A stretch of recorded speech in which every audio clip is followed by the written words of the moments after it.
랜드로버 디스커버리 스포츠 시승 행사에 와 있는데요. 디스커버리 스포츠는 랜드로버 라인업 가운데 가장 사이즈가 작은 엔트리 모델이죠.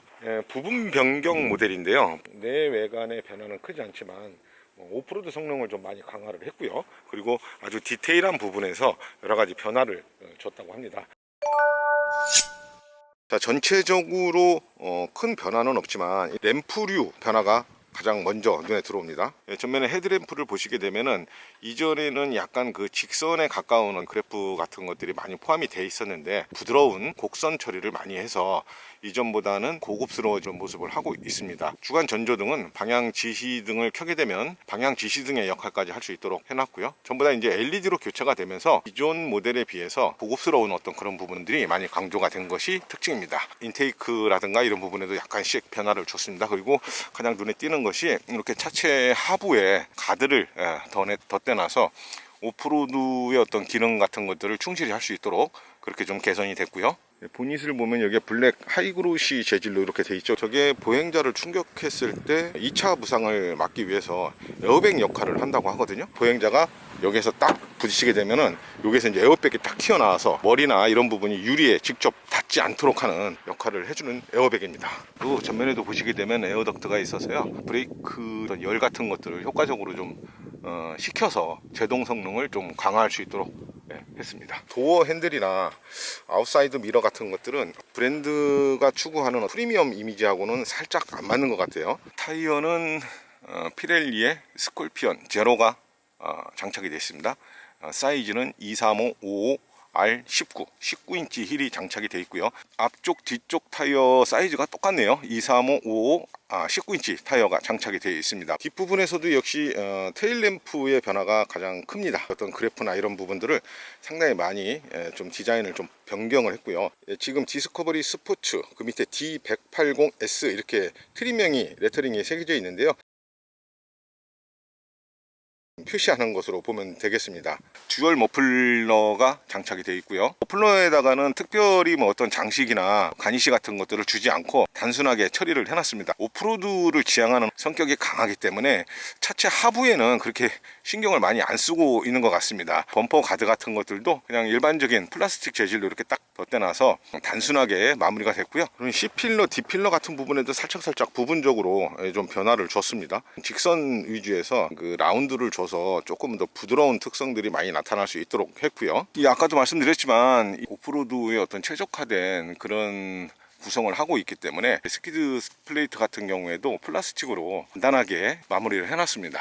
뭐 전체적으로 외관의 변화는 크지 않지만은요, 뭔가 오프로드 성능을 조금 더 강조하기 위해서 디테일한 부분에서 많은 변화를 줬고요. 램프류 같은 것들을 손을 많이 봐서 이전보다는 훨씬 그 다듬어진 인상을 줄 수 있도록 해놨습니다. 실내 구성의 특징이 대부분 에어벤트 우위 쪽으로 디스플레이가 배치가 되는 것이 아주 일반적인데 디스커버리 스포츠 같은 경우에는 좀 독특하게 인스트루먼트 패널을 이런 가니쉬로 쫙 에어벤트를 포함한 가니쉬로 쫙 중간에 좀 분리를 해놓고 센터 모니터를 그 아래쪽으로 배치를 해놨습니다.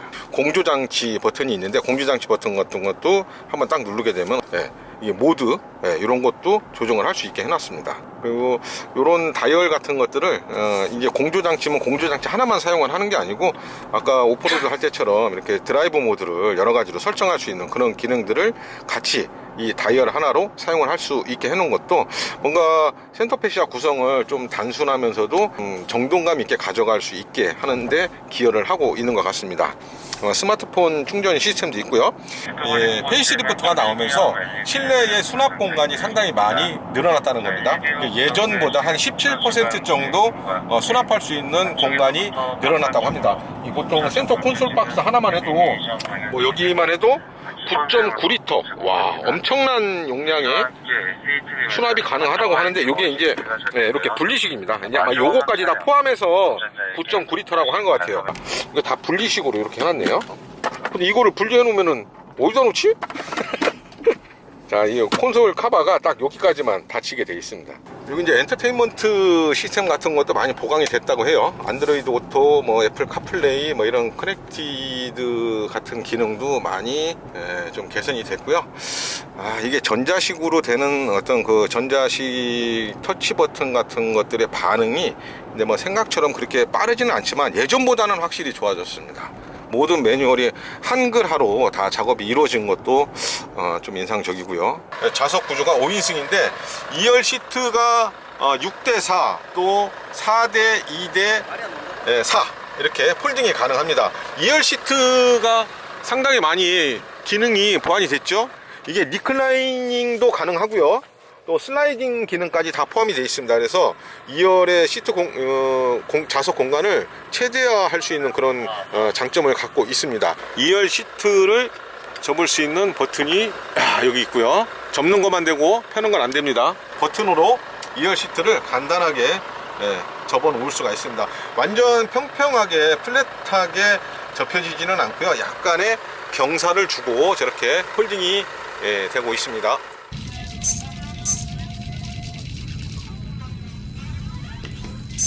다른 엔진룸하고 조금 다른 게 이 공기 흡입구인 것 같아요. 어디로 공기가 들어가는 거야? 이쪽으로 들어가는구나. 이쪽으로 들어가서 공기를 빨아들이면서 점화를 해주는 좀 기존의 어떤 다른 차하고는 엔진룸 구성에서 좀 차별화가 된 게 바로 이 공기 흡입구인 것 같습니다. 이게 아무래도 이게 도강 어떤 그런 성능을 좀 높이기 위해서 공기 흡입구를 수직으로 본닛하고 바로 연결을 해서 이렇게 배치를 해놨습니다. 안녕하세요. 저는 여러분들과 함께 오늘 테스트드라이브 진행하게 될 강기상입니다. 참여해주세요. 랜드로버 디스커버리 스포츠 출발을 했습니다. 180마력 SE 모델인데요. 전반적으로 대시보드의 인상이 이보크하고 살짝 좀 닮은 듯한 느낌도 들고요. 이전 세대하고 비교하면 뭐 세대가 바뀐 건 아니죠. 부분 변경 모델이니까 굉장히 많은 부분에서 실내 인테리어의 구성이 변화했다는 것을 알 수가 있습니다. 중앙의 센터 모니터도 그렇고요. 클러스터도 풀 디지털 방식으로 바뀌면서 굉장히 고급스러운 느낌을 주고 있습니다. 자, 이제 국도 진입을 했습니다. 국도 이제 지방도로 진입을 했는데요. 일단 시동이 딱 걸려있는 상태인데 어떤 아이들링이나 이런 것들은 좀 일관성 있게 정숙하게 이렇게 좀 전달이 되는 것 같습니다. 근데 스티어링 휠 사이즈가 살짝 크다는 생각도 듭니다. 이거보다는 조금 더 콤팩트 했으면 좀 괜찮지 않았을까 싶은 생각이 드는데 패들 시프트가 없는 것도 살짝 아쉽고요. 이게 가운데 스티어링 힐 리모컨 같은 거는 휴대폰 같기도 하고 딱 두 개가 달려 있습니다. 이제 하나는 뭐 핸즈프리 기능도 있고요. 또 하나는 이제 운전 보조 시스템 작동하는 리모트 키가 여기에 딱 버튼이 달려 있습니다. 이게 다 전자식으로 반응을 하기 때문에 이전 거하고 비교했을 때 굉장히 반응 속도도 빠르고 정확성도 많이 개선이 됐다고 합니다. 이제 지금 코너링을 하고 있는데요. 차의 어떤 무게중심 이동은 굉장히 원활하게 이루어지고 있는 것 같습니다. 이게 토크 벡터링의 또 트랙션 같은 것도 자동차가 알아서 다 노면이나 지형 도로 상황 뭐 이런 거 다 감안을 해서 스스로 제어를 해주고 있기 때문에 상당히 무게중심 이동 같은 것들이 원활하게 이렇게 이루어지는 것도 있고요. 균형도 잘 잡아주고 있습니다. 이제 이따 뭐 고속 주행을 할 때의 어떤 그런 감성 같은 것도 설명을 드릴 텐데요. 일단 지금 이렇게 꾸불꾸불한 와인딩 또 코너링 뭐 이런 것들을 계속 연속적으로 해서 지금 뭐 속도는 못 내고 있습니다. 앞에 또 차가 한 대 지나가고 있어서 좀 감속을 해서 주행을 하고 있는데요. 아까 조금 빠르게 코너링을 좀 공략하고 할 때도 이게 믿음직스럽다고 해야 되나요? 믿고 잡아 돌려도 되겠다라는 생각이 들 정도로 굉장히 원활하게 반응을 해주고 있습니다. 차체의 균형이 거의 무너지지 않고 코너링이 이루어지고 있습니다. 근데 롤이나 히칭 같은 것들은 살짝 나타나기도 해요. 그리고 언덕길에서 가속을 좀 급하게 하면 약간의 터보레그 같은 것도 느껴집니다. 그게 전혀 안 느껴지진 않아요. 제동도 좀 확실하게 이루어지고 있고요. 코너를 돌 때 고속에서 제동을 하지 않고 그냥 잡아 돌려도 거의 뭐 원하는 방향으로 이렇게 방향을 틀어주기 때문에 공략해도 될 것 같습니다. 디스커버리 같은 라인업은 랜드로버 모델 중에서도 가장 어떤 오프로드 성능 같은 것들이 강조가 되고 있는 그런 모델이기 때문에 사실 지금 온로드 주행보다는 이따가 또 이제 여러 가지 상황 설정을 해서 오프로드 체험을 하는 시간이 있다고 하거든요. 그런 곳에서 이 제대로 된 진가가 나오지 않을까 기대가 됩니다. 디젤 차라는 게 믿기지 않을 정도로 굉장히 정숙합니다. 지금 먼저 뭐 이렇게 시승하고 한 친구들 얘기를 들어보면 바닥 소음이, 그러니까 노면 소음이 조금 약간 거칠게 들린다고 하는데, 글쎄요, 지금 뭐 노면 소음은 거의 들리지 않고요. 엔진의 아이들링이나 뭐 진동 소음 이런 것들이 더 크게 들리면 들렸지, 노면 소음이 그렇게 거칠게 들리지는 않는 것 같습니다. 자, 이게 저속에서는 사실 뭐 그렇게 정숙하지는 않습니다. 이 저속에서 RPM이 조금 올라가게 되면 1500 이상으로 올라가게 되면 약간 기계적인 소음 같은 것들이 많이 들리는 것 같아요. 근데 이런 어떤 특성들이 고속에서는 디젤차가 또 대부분 그런 특성들을 갖고 있거든요. 고속으로 진입을 하게 되면 아마 이런 소음들이 더 잦아들 겁니다.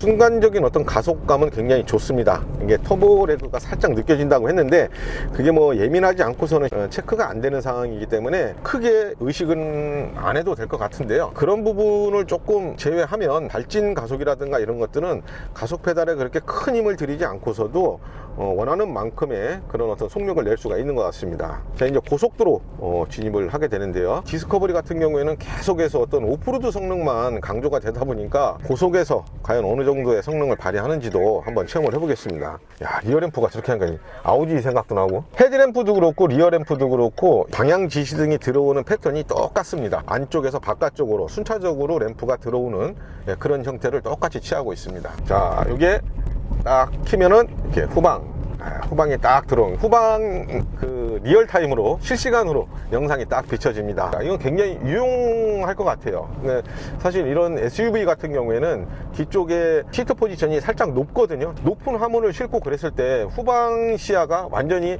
차단이 되는 경우가 많죠. 이제 그런 경우에 굉장히 유용하게 사용을 할 수가 있습니다. 자, 지금 RPM을 한 3000 이상까지 한번 끌어서 봤는데요. 고속에서의 어떤 승차감, 주행 질감 이런 것들은 저속보다는 훨씬 더 또렷해집니다. 옆자리 승차감은 어떻습니까? 좋습니까? 차선 이탈 경보 시스템이라든가 이런 것들을 이 안에서 이렇게 다 조절을 하게끔 해놨네요. 앞차하고의 간격이라든가 뭐 이런 것도 스스로 제어를 할 수가 있고요. 클러스터에 차선이 딱 표시가 되고 있습니다. 그래서 오른쪽 차선으로 약간 붙게 되면은 그런 것도 이렇게 빨간색으로 또 표시를 해줍니다. 이제 클러스터도 여러 가지 형태로 좀 바꿀 수가 있거든요. 이 화면 전체를 내비게이션 화면으로 전환을 할 수도 있고, 또 이제 속도계하고 내비게이션 화면을 2분할로 배치를 할 수도 있고, 또 다양한 형태로 바꿀 수가 있어요. 그런 것들도 운전을 할 때 좀 재미를 느낄 수 있는 부분인 것 같습니다. 그리고 안에 요 앞에 대시보드 같은 것들도 부분 변경 이전하고 상당히 많이 바뀌었고요. 또 이 도어 안쪽이라든가 디자인도 그전 모델하고 전혀 다르게 개선이 됐습니다. 이런 것도 그냥 일반 플라스틱이 아니고 좀 더 고급스러운 소재들을 많이 사용을 해서 온로드 주행을 거의 이제 맞춰 가는데요. 주행 어떤 감성이나 이런 부분에서는 굉장히 매끄럽게 반응을 해준다는 거, 그리고 아까 와인딩, 뭐 코너링 뭐 이런 데에서도 기대했던 것보다는 훨씬 더 높은 수준에서 자기 능력을 보여줬다, 이렇게 정리를 할 수 있겠습니다. 이제 오프로드 체험을 하러 가겠습니다. 자, 오프로드 주행을 시작했습니다. 와, 경치 좋네. 자, 이제 여기에 있는 어떤 기능 같은 것들로 오프로드 성능을 최적화할 수가 있는데요. 요거네, 요거. 딱 하니까 자갈길 뭐 이렇게 지금 자갈길. 요거 자갈길. 오토도 있고. 이게 클러스터에도 이 트랙션이 어떻게 변화를 하는지를 보여주고 있습니다.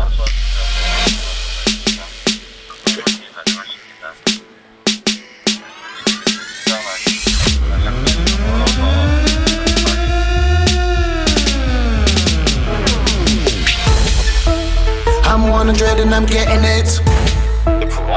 Como lomo luxury. I'm when I drop in this. When I turn up, you know I'm on my. Yes, I'm on my.